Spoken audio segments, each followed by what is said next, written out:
I'm Jeff, Hi, I'm Latoya. and we are the Gilyards. Like, I don't know.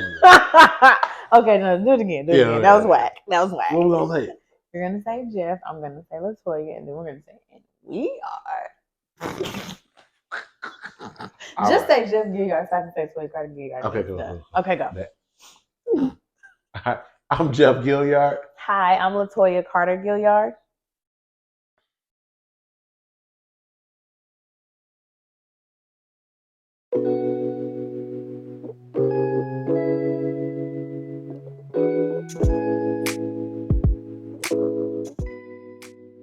Tingle in your pants. Love. It's a feeling, but it's also a verb. Yes, it's the way you feel in my pants. Okay. It's a verb. It's also a choice. You have to choose to be in love every day. And you have to choose to let your pants tingle. Mm-hmm. That's true. That's true. Yeah. You can choose. Every day I'm making a choice to say yes to him, yes to the things that serve him, yes to the things that make us stronger as a unit, and no to the other things, and specifically other people. Yeah. And I make a choice to get up and love her better than I did yesterday, communicate with her better than I did yesterday, talk to her better than I did yesterday. Because it's a continual learning process. You always learn, but to be great, you have to do better than you did the day before or the week.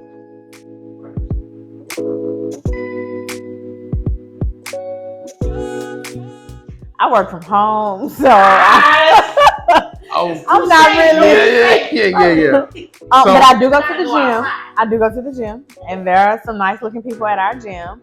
But nice looking, how they gonna treat my children? How are they gonna treat me after the nice looking part? Like, I don't know that nice looking is enough for me to tear up my whole life.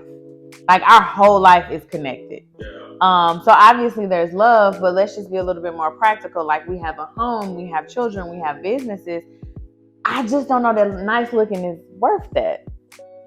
So it's a choice. Yeah, I'm not gonna throw it all away on the look. Yeah. I'm just not. I mean, it just it comes with a certain level of maturity. You know what I mean? We've been, and it comes with the chemistry of which is our relationship.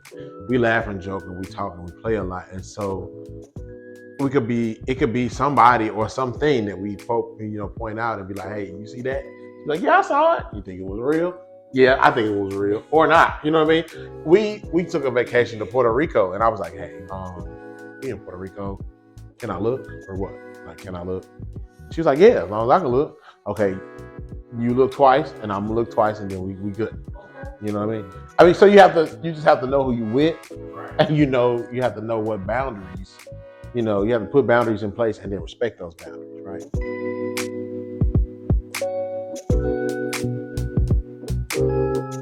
Yeah, what we lying for? We don't have to lie. What are we lying? We ain't gotta lie. I mean, I'm married to you. You going home with me, I'm going home with you. But in this juncture where we are enjoying ourselves and we're having a vacation and relaxing, there are some things that we see. I know you see it. I see it too. Sometimes, you could be the best person in the room, or you can look at the best person in the room. So we had those different type of interactions. We went to Puerto Rico. So it was like, okay, all right, I see you. But then they were like, okay, I see you. So it wasn't like I felt like, oh, I had to look on the slide. I can look straight at it. Yeah. Because I had a permission. I wasn't disrespectful about it. I was open, and it was a lot of times like, hey, did you see that? She's like, yeah, I saw it too. Like, I also think because we are friends first, there's also a level of comfort there. Mm-hmm. And then I'm just not what you looking at, what you doing, what you got. Like, I don't respond or react like that. Like, that's not my natural thing to do. Yeah. So he wouldn't have really had to ask me, because we're on vacation, we're in Puerto Rico, you gonna look, I'm gonna look. We both have eyes. Yeah. Marriage does not mean, okay, I'm married to you, I signed the paper, the pastor signed the paper, or whatever your thing is, and now I can't see anybody but you. That's not real. Mm-hmm. You can still see people. Right. What are you gonna do with that sight is the next thing. everything. And I respect who you are in my life. I respect who you are to me. So I'm not gonna disrespect you by doing anything. You know what I mean? Yeah. So it's just like, okay, hey, look, I respect you enough to ask you, so that way, if you see me looking, it won't be a problem.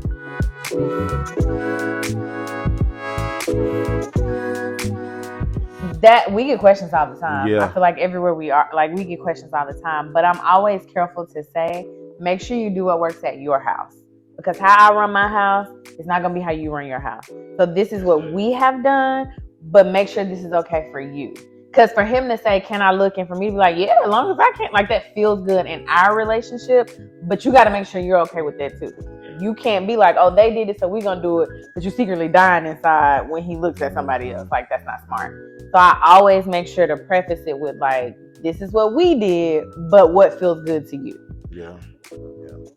We get. I mean, I get questions all the time, but it's just one of those things where, like, I'm proud to showcase my marriage.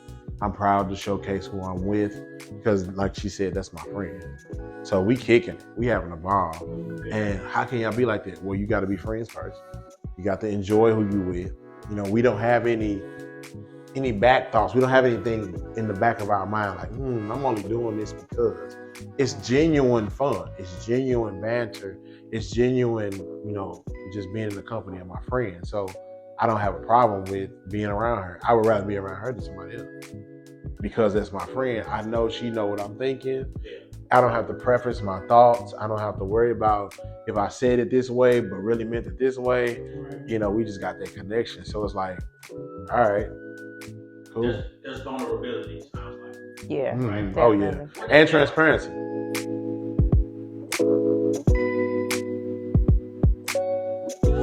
It's like exposing nakedness. Mm-hmm. You being naked in front of the person that you love. You know what I mean? Like, hey, here's everything about me. Here's every scratch. Here's every nick. Here's every flaw about me, and you're just exposing that to them with no worry about what they're gonna say. With no worry about like, that's an ugly scar. Versus, okay, I still love you. It doesn't matter. That's a funny looking scar. Well, with us, that's a funny looking scar. It looks like a letter N. But it's still, I respect the fact that you showed me your scars. And here's what I'm going to do with it, right? And you can't, without being transparent, you really are hiding from your mate or that person you're with another level of intimacy, respect, and just overall another level of your relationship. Yeah.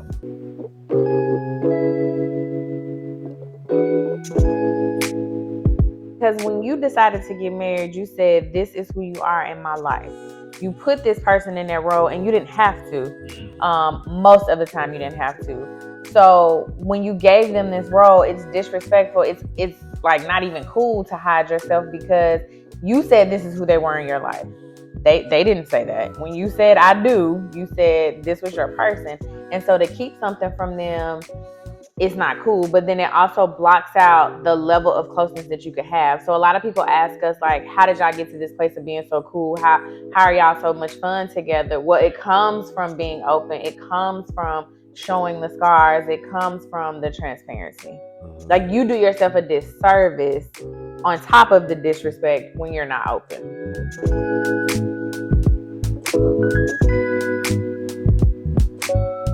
So for me, it's a little bit more difficult. Okay with all that. I know, right? It is. I'm the strong friend. I'm a therapist. Like, people give me their stuff. It's not really easy for me to give people my stuff. And so, like, I really have to, like, hype myself up. Like, we're going to do a couple affirmations. We're going to talk about why it's important. Like, all in my mind, I'm going to be like, okay, if you don't do this, then what's going to happen? Like, one thing that I always say is play the tape all the way through. I think a lot of times we only think about the right now, but play it all the way through. If I do not tell him this thing, what does that look like in 45 days? And so I think playing the tape, I do all of this in my own mind, sometimes in my journal, before I bring it to him. And then I preface it by saying, like, we need to have a tough conversation. I need you to be open to the words that I'm saying and not necessarily your feelings. And then I tell them whatever it is. And that's I think that preference is what makes conversations with us easy. Because I've come in and be like, hey, I need to tell you something. It sounds stupid, but when I finish telling you, you're gonna know why I said it. So then you're gonna know why I feel like I feel. So that way you're gonna be like, oh, okay. And if it comes back around, you'll know, like, yeah, he told me that. It's cool, like whatever, shut up. Yeah. It just closes the door to outside influence, outside negativity, outside thoughts. You know what I mean? When you're transparent, when you're open, when you walk in and say, hey, look, I think I messed up, but I need you to know why I messed up. And if you think I messed up too, cool, tell me. And I need you to help me because I don't know what to do now. Right. There's nothing wrong with not having an answer. And as men, we're fixers. And so sometimes in some situations, we don't have an answer. And those that think that they do, they're lying. You know what I mean? I've been in places and been in situations where like, yo, I ain't got the answer to this one. And so I'll be like, hey, look, I need you to help me walk me through this. And am I tripping? What do you think? Do I need to say something or no?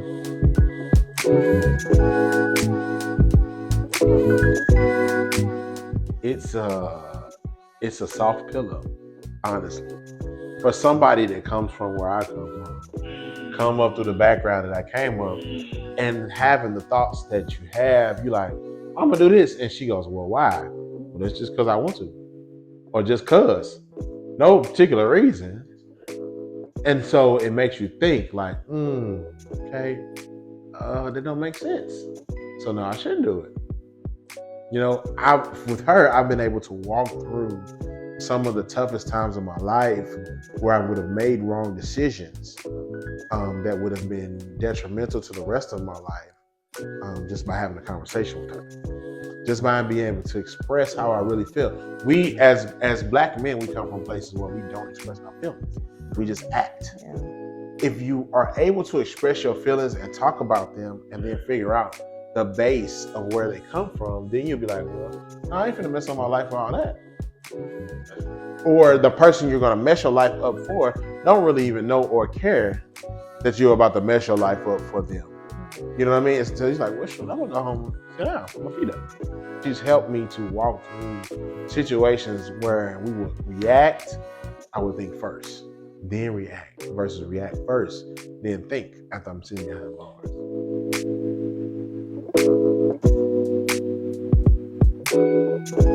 The difficulty was knowing how I felt and not wanting to share that with her because I wasn't sure that she felt the same way.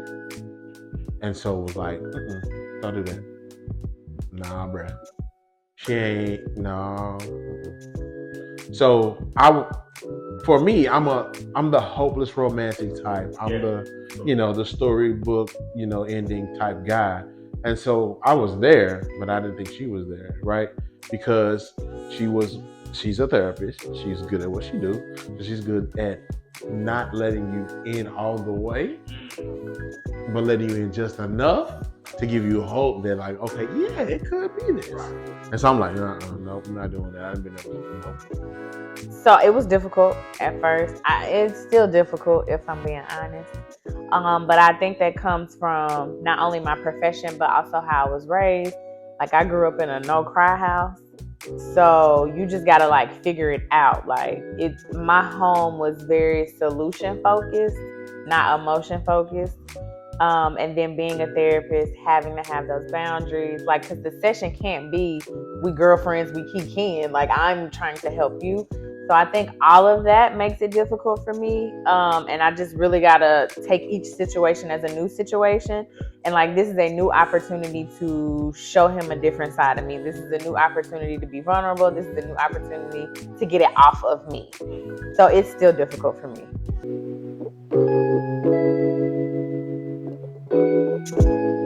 Just being there, one, because for her profession, a lot of times she deals with a lot of things and then she takes that in. She's got to be able to let that out somewhere. So I'm the person she can let it out on. right? And then two, I just know who I'm dealing with. She's a guy's girl, right? So she'll hang with the fellas, watch football, she'll drink the drinks, we'll, sit around and talk and laugh and joke. But in the inside, she's still a female, right? So you have to be able to cultivate that, still be able to speak to that, even though she's not gonna cry, even though she wants to, right?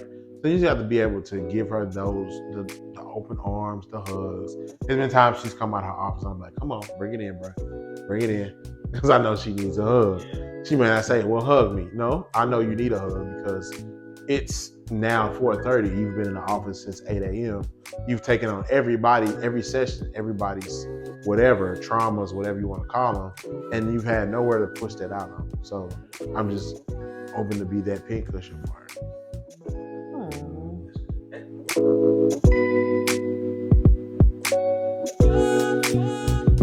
So we have like all the stages of development going on at our house. We have a college freshman, a third grader, and a guy that's in daycare. So it's a lot. And if I'm honest, like that's our biggest thing, because I want to talk to my children and I want to know why they feel the way they feel and what happened and what's going on. And he like, nah, I said sit down, sit down.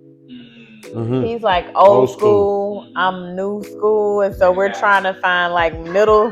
First do what I say and don't ask me no questions. And see, I don't like that because that teaches. Then they become adults who are talking to their therapist, and they're like, "Oh, I just don't know how to make decisions." Well, let's go back. When did you first like? You know what I mean? And it all comes down to nobody ever let me make decisions, so I don't know how.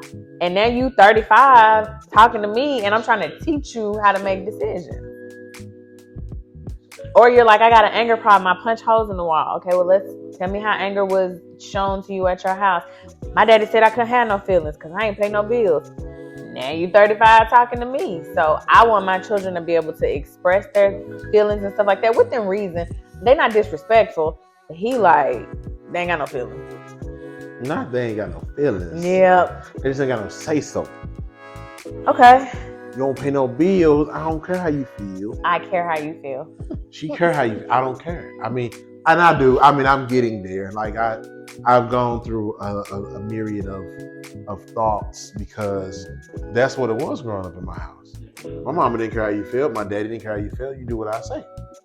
And but did you like that? I didn't. Okay. But I wasn't finna say that neither. But did you like it? I wasn't finna say it. Because it was like that at my house too, and I didn't like it. Nobody cared if I liked it. If I said I didn't like it, I got beat up. I understand. Like, you've met my parents.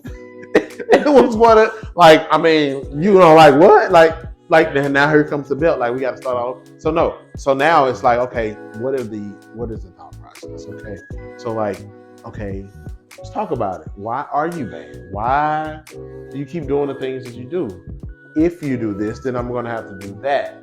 So it's like, okay, we can have a dialogue about it now versus like, go get my belt, go get Lucille. Like I'm finna beat everybody. Like it's just, it doesn't have to be that way, but yeah, like let's talk about it. Let's figure out where we are.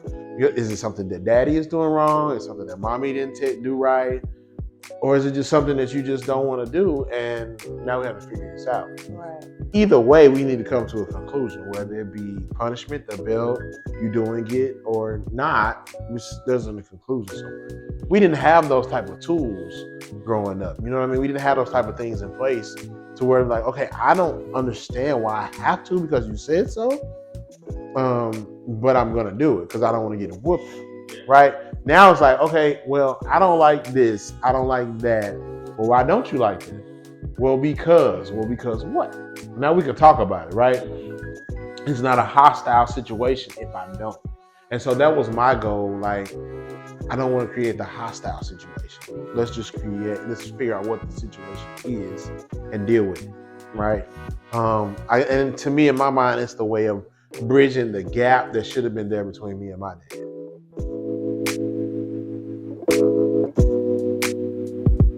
It's all gonna show up. It's all gonna show up in one big ball. But you have to take time to separate it and peel back the layers that come with that, right? Because my 8-year-old is nothing like my 4-year-old, but they look just alike. You know what I mean? So it's like, okay, I can't not like you because this one did that. So I got to figure out how to make it work for everybody. And it's just every situation is different. Every conversation is different. And you just can't lump them all together like they used to do us. You and your brother, but why am I getting a whooping? He did it. I didn't do it. You know what I mean? Or I'm getting popped because he stole something. Well, I was doing my homework. Like, why am I guilty by association? So it just takes time. You have to, first of all, have patience. And then have the determination to not be like what you've been exposed to. And I think that is what doesn't click in fathers today. We don't have to give off what we've been exposed to. You know, like my daddy didn't want us crying, but okay, feel your feelings, but then when you're done, come holler at me. Like, what's up? And at the end, I have the final say. If you don't like what my final say so is, I'm sorry, but I pay all the bills. He is not sorry. Sorry, not sorry. I pay all the bills still. He is not sorry.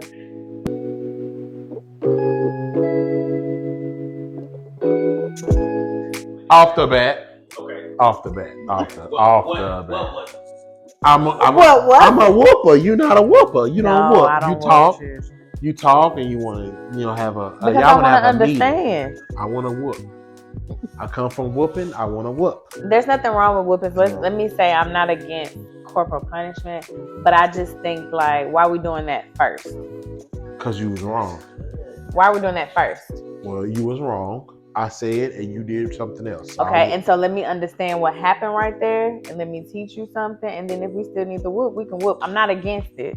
And so that's where it comes in like, okay, well, let's understand what we did wrong. Right. Versus whooping, right? Because where I come from, you didn't do it, I whoop you, and you'll do it right the next time. Not necessarily. Versus saying, versus from her point of view, you whoop me, I'm still gonna do it again. That's me. Because we didn't have a conversation. And nothing was, there was no breakthrough. There was no breakthrough. Right. The only thing there was added was more fear. Mm-hmm. For me, like if I understand the why, we can discuss when that comes up again, because life is just gonna keep repeating itself, right? Like this situation will come up again, something similar will come up again, and now you have the tools to understand. Like if you ever come to my home and one of my children get upset, you're gonna immediately see them taking deep breaths, because I've taught them there's nothing wrong with being upset, feel your feelings, but we got to calm down. I can't talk to you if you're crying.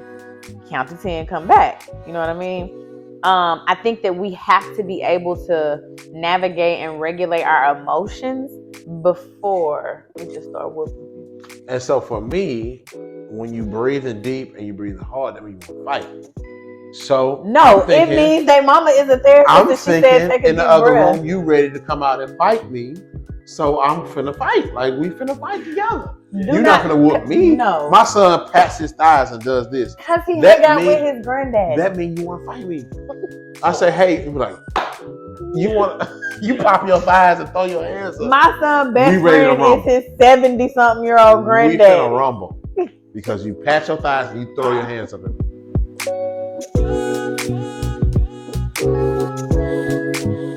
I think it comes from establishing or attempting to establish dominance, right? We try to establish dominance of our boys so that they know, like, I don't try daddy. I'll try everybody else, but I do not try my daddy. And so it's hard because it's programming. I didn't try my daddy, so you don't try me. And I'm gonna make sure you don't try me. But if we, open our eyes a little bit and see, like, they have feelings too, right? They did not ask to be here, and they're just trying to figure out what, right? Okay, I can't do this. Why? I can't do this, but what can I do so that I don't get in trouble or that I don't get a whoop? And so for me, it was just like, that's coming up. It's like whooping. You know what I mean? What did I do something bad? I don't know. I got whooping. I don't know. I don't really know, and I haven't thought about it. Even go back and ask my dad, but they'll be like, oh yeah, you were a good kid. Well, when? Because all I can remember was getting whooped. You know what I mean? There you go. And so for me, it's like, okay, stop here. This is where the generational curse will stop with my son, because, okay, what is it that you feel? Use your words. Talk to me. I'm not the bad guy, but I am the guy. Okay? Talk to me. Let me know what's up. And we'll figure it out. It's probably going to still be no, but maybe not. You might sway me, and I may think about it a different way. Once I go talk to your mama, we'll come back with a different decision or whatever, right? But just don't try me, okay? You can try everybody else, and I will give you skills to try everybody else so that you don't lose when you try somebody else. Don't try me. Yeah, try Jesus, but don't try me. I got a sensitive 8-year-old, right? He's sensitive to things. He's very, very smart. Yeah. And so you can't just say, hey, look, go pick this up because I said so. But where do you want me to put it? And if I put it there, is that good enough for you? Or should I move it to a turn? So you're like, bruh, put it down. And he's like, I just want to know. Well, I don't really know. Well, right now, I don't know. I just need you to be moved out of my way. And where you put it, I don't really care. But honestly, I do care, because if you turn it perpendicular and I trip over it, now I'm mad at you because you didn't put it in the right place.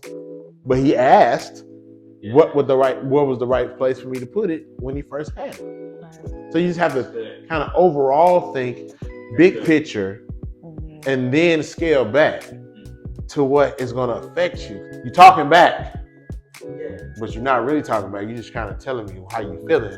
Right, because at my house, that's not talking back. At my house, we're going to be clear about what disrespect is. Because I think our parents, anytime you had an opinion that was not like theirs, anytime you had a thought that did not mirror theirs, it was considered disrespect. And it's not necessarily disrespect. It's just, I'm a human and this is what's going on. And that's what we didn't get. We didn't have that coming up. We didn't have that ability to express those things. And so now that you know better, you do better, right? And so I know, like, okay, yeah, he's got questions. He wants to know things. He's smart. He's actually smarter than he should be at this age level. So let me cultivate that so that it could be something that propels him later on in the future. Instead of dumbing it down and saying you talk too much, you answer me questions, or whatever the case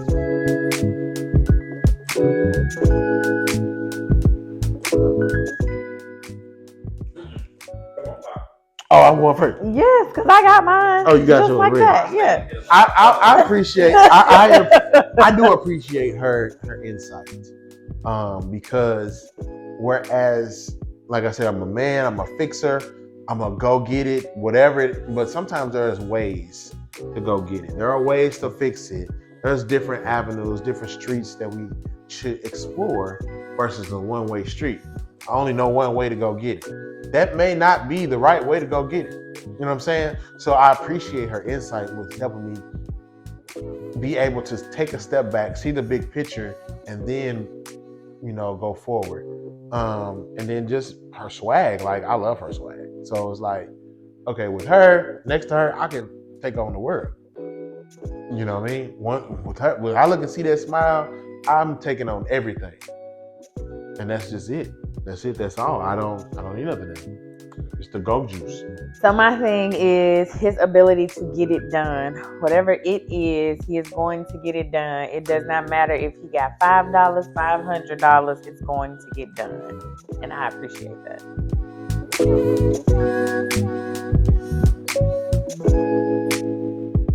Okay. Here we go. Okay. If you're trying to get married, be the person you want to marry.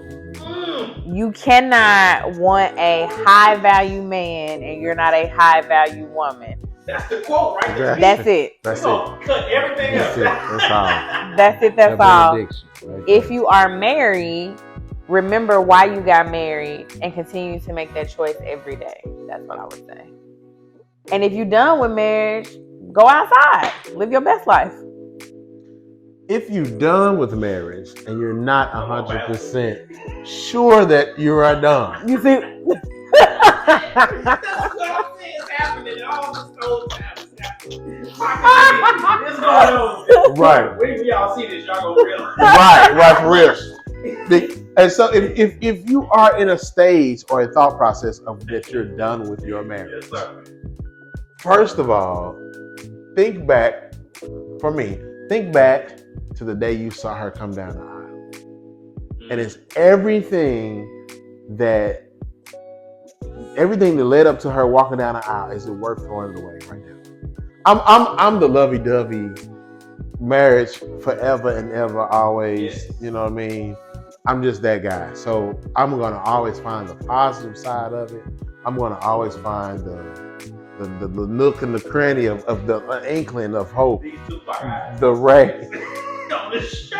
I'm gonna find the ray of hope in everything. This just because of what I've been through and who I am. I just, I love that for you, bud. That's dope. As a therapist, though, and I'm hearing how people treating other people, and I'm hearing what people are going through, go outside. What if they not ready to go outside? Oh, Come see me first. Go see her at Latoya. And then go outside. Go Yeah. see a therapist, people. Yeah. Before you Go do outside. some work Because and then people- go outside. There's people that are going right back outside. No, you're not They ready. messing up other people outside. because they ain't Experience. ready to go They're not outside. ready. Oh, Yeah. Yeah, heal, do your work, I'm glad you said that's what I need. then go out. But go outside. Like when you done with that, When you done, go outside.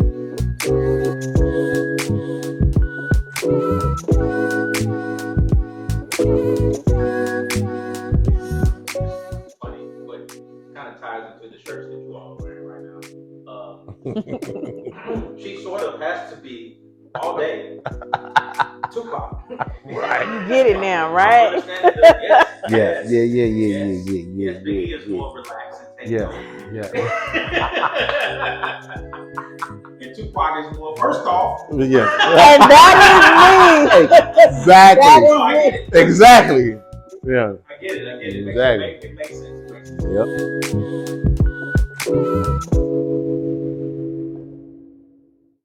You're a therapist. I am. LatoyaTheTherapist.com. Like what we talking about? Yeah, we don't plug all of that. What we talking about? No, we're gonna make sure it's on. Virtual sessions. It's Pull probably up. on the screen right now. Pull up. Virtual sessions. Pull up. We got you.